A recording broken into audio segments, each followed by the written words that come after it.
Okay. Next seat today. Good morning. Is this okay? Sound okay? All right, good. That's a great hymn, by the way. My Bible text for today's message is Romans 10, verses 14 to 15, and it reads, "How then shall they call on him in whom they have not believed? And how shall they believe in him of whom they have not heard? And how shall they hear without a preacher? And how shall they preach unless they are sent?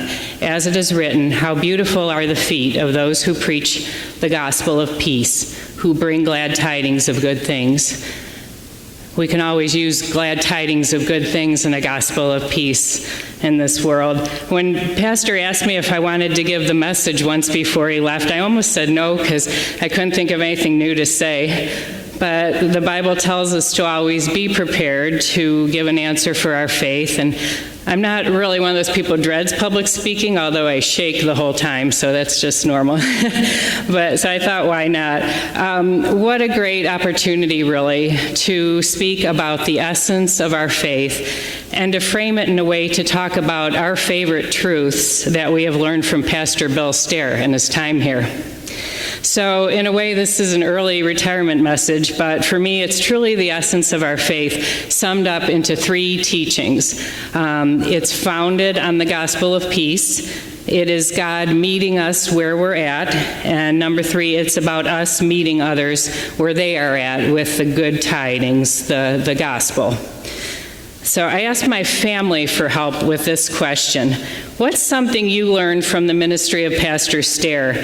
And the answers fall into these three categories that I mentioned. Number one, our faith is founded on the gospel of peace. For me personally, I'll always remember how Pastor taught us not to be threatened by the discrepancies in the four Gospels. Okay, so we have four Gospels, all written from a slightly different perspective. And sometimes there's obvious discrepancies in the details, but those give to them a credibility that would otherwise be lost if they were all exactly the same. Just as eyewitnesses to an accident or a crime would be suspicious if all their stories lined up word for word. On this note, he introduced us to a book and a movie that I've watched over and over called The Case for Christ, which also highlights this very truth. It tells the true story of how an atheist reporter set out to disprove the resurrection, and in the end, he could not. And one of the key factors were these parallel yet differing eyewitness accounts. Number two is God meets us where we're at. For my husband, Tim, the most meaningful lessons revolve around Luke. It's probably no surprise to any of you that Pastor Stair is a big fan of Luke, who we all know as the Greek physician or doctor. What's more important than his profession is that he was a Gentile, and he wrote for other Gentiles, such as the Greeks and Romans of his time. In the writings of Luke, we see the God who comes to us, not because we were his chosen people, the Jews, although he certainly came first for them, but because he comes for all. He comes for people of all backgrounds and occupations, whatever their status in life. He also makes a key mention of women several times. I'll just throw that in there. No other religion, to my knowledge, claims a God who has reached down to us as an infant, no less. In all the others, man is striving to reach God, which we know is impossible. And he continues to meet you exactly where you're at today. So on the third point there, it was interesting to hear our children's answers to the question of pastor's ministry. Both in their 20s now, they were in grade school when the Stairs joined us at the Knights of Columbus. I would sum up their responses in this statement: we need to meet others where they're at with the good news, the glad tidings of good things. And I'll share a few examples. Natalie, now 23, has one memory that not many kids can claim, and that is having her first communion instructions given to her by Pastor Stair in the bar at the Knights of Columbus. For those of you who don't know, the bar area was our Sunday school room, and on the day that Natalie and Moira Reed were to have their instructions, I walked in to find them literally sitting on the bar stools with Pastor Stair behind the bar, talking about whether you could have communion with cookies and milk. So, and if you don't know more about the Knights of Columbus, you can ask about the disco ball sometime and why we have a disco ball up there. But it was a great time.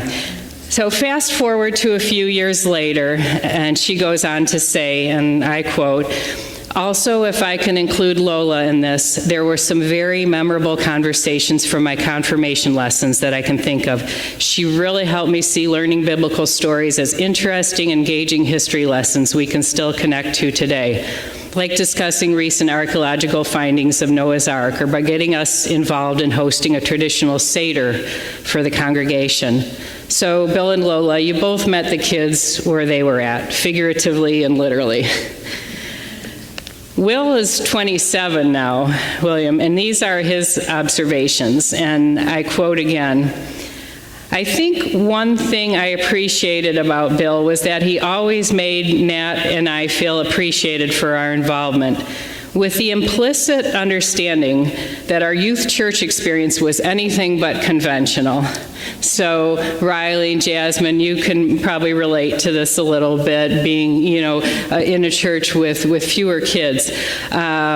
He goes on to mention the circumstances that led us to the Knights of Columbus initially, then having confirmation classes of 2 students, Sunday school in the bar, and Natalie having to play Joseph in the Christmas pageant because the designated boy didn't show up that day.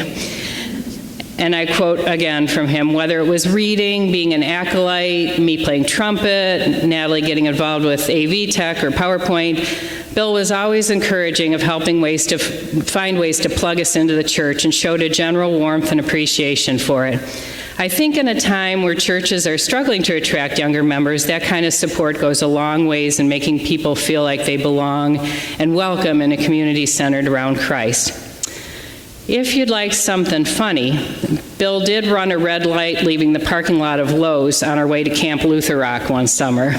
So I'm not sure if we ever shared that or if it's been a secret this whole time. So it's no longer a secret. Again, we learned that we need to meet people where they are at.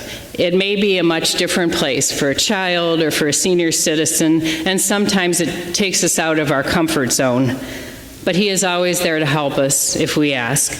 And we rest assured knowing that he has already met us and promised us eternity with him. So how beautiful indeed are the feet of those who preach the gospel of peace. It is the peace that passes all understanding, even in a world of chaos, and it's yours to claim and to share. Thanks.